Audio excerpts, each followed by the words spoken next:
Assalamualaikum warahmatullahi wabarakatuh. Perkenalkan, nama saya Wulirin Sofiani dengan NIM 1805 kelas C. Saya akan memenuhi tugas UAS analisis tingkat kesehatan bank syariah. Pertanyaannya terdiri dari 3 pertanyaan. Yang pertama, apakah yang Anda ketahui tentang transparansi dan kualitas data bank syariah? Dan yang kedua, menurut saya, bagaimana tata cara penilaian tingkat kesehatan bank umum syariah dan unit usaha syariah secara individual maupun konsolidasi? Dan yang ketiga, jelaskan hubungan analisis rasio dengan pengawasan bank syariah. A. Transparansi dan kualitas data bank syariah. Transparansi sendiri memiliki arti keterbukaan dalam proses perencanaan, penyusunan, dan pelaksanaan anggaran. Prinsip-prinsip transparansi. Humanitarian Forum Indonesia atau biasa disebut dengan HFI mengungkapkan 6 prinsip transparansi, yaitu yang pertama, adanya informasi yang mudah dipahami dan diakses oleh masyarakat, meliputi informasi mengenai dana, cara pelaksanaan, dan bentuk bantuan atau program. Yang kedua, adanya publikasi dan media mengenai proses kegiatan dan detail keuangan. Yang ketiga, adanya laporan berkala mengenai pendayunan sumber daya dalam perkembangan proyek yang dapat diakses oleh umum. Yang keempat, laporan tahunan. Yang kelima, website atau media publikasi organisasi. Yang keenam, pedoman dalam penyebaran informasi. Tujuan transparansi. Tujuan dari transparansi adalah membangun rasa saling percaya antara pemerintah dengan publik, di mana pemerintah harus memberikan informasi akurat bagi publik yang membutuhkan. Manfaat transparansi. Manfaat dari adanya transparansi dapat menciptakan kepercayaan timbal balik antara pemerintah, masyarakat melalui penyediaan informasi dan menjamin kemudahan di dalam memperoleh informasi yang akurat dan jelas. Selanjutnya, kualitas data bank syariah. Komunikasi dari sisi manajemen perusahaan adalah salah satu penentu kepercayaan pada industri perbankan.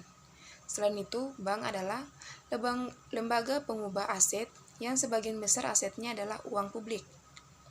Karena itu, bank sangat tergantung pada kepercayaan untuk mempertahankan eksistensinya. Dalam sektor keuangan, pengungkapan informasi adalah masalah utama.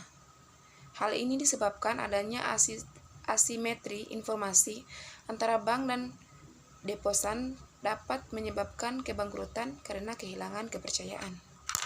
Tata cara penilaian tingkat kesehatan bank umum syariah dan usaha secara individual maupun secara konsolidasi. Penilaian tingkat kesehatan bank umum syariah dan unit usaha syariah. Manajemen bank perlu memperhatikan prinsip-prinsip umum berikut ini sebagai landasan dalam nilai tingkat kesehatan bank. Yang pertama, berorientasi risiko. Penilaian tingkat kesehatan didasarkan pada risiko-risiko bank dan dampak yang ditimbulkan pada kinerja bank secara keseluruhan. Hal ini dilakukan dengan cara mengidentifikasi faktor internal maupun eksternal yang dapat meningkatkan rasio atau mempengaruhi kinerja keuangan bank pada saat ini dan di masa yang akan datang. Dengan demikian, bank diharapkan mampu mendeteksi secara lebih dini agar permasalahan bank dan pengambilan langkah-langkah pencegahan serta perbaikan secara efektif dan efisien. Yang kedua, proporsionalitas. Penggunaan parameter atau indikator dalam tiap faktor penilaian tingkat kesehatan bank dilakukan dengan memperhatikan karakteristik dan kompleksitas usaha bank. Parameter atau indikator penilaian tingkat kesehatan bank dalam surat edaran ini merupakan standar minimum yang wajib digunakan dalam meningkat tingkat kesehatan bank. Yang ketiga, materialitas dan signifikasi. Bank perlu memperhatikan materialitas dan signifikasi faktor penilaian tingkat kesehatan bank, yaitu profil risiko, corporate governance, rentabilitas, dan permodalan, serta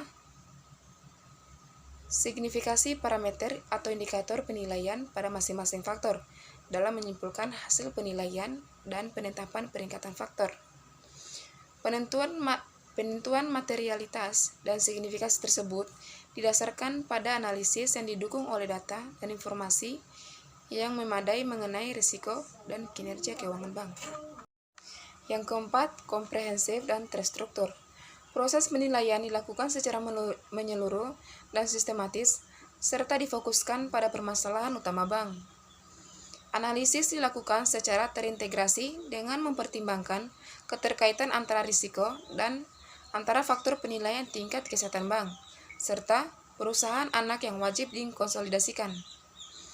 Analisis harus didukung oleh fakta-fakta pokok dan rasio-rasio yang relevan untuk menunjukkan tingkat, tren, dan tingkat permasalahan yang dihadapi oleh bank. C.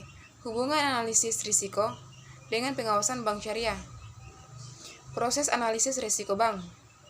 Tujuan utama dari proses ini adalah untuk menghasilkan satu set rekomendasi. Jika diterapkan dengan benar, hasilnya akan aman, sehat, dan berfungsi dengan benar perantaranya keuangannya. Sebuah tinjauan analisis biasanya terdiri dari review kondisi keuangan dan isu-isu spesifik yang berhubungan dengan risiko ekspor dan manajemen risiko. Selain memverifikasi kesimpulan yang dicapai selama ulasan off-live, di tempat ulasan menutupi jumlah yang jauh lebih besar dari topik dan lebih peduli dengan aspek kuantitatif termasuk ketersediaan dan kualitas manajemen informasi.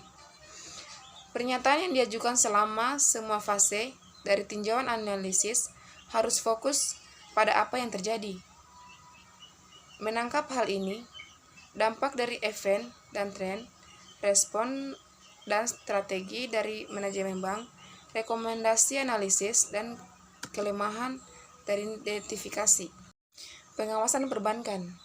Berdasarkan hasil dari review bank yang sedang berlangsung, melayani kepentingan publik sebagai salah satu faktor kunci dari menjaga stabilitas dan kepercayaan terhadap sistem keuangan. Selanjutnya, pengawasan bank merupakan bagian integral dari proses yang lebih luas dan terus-menerus. Biasanya mencakup pengawasan off-site dan pemeriksaan di tempat.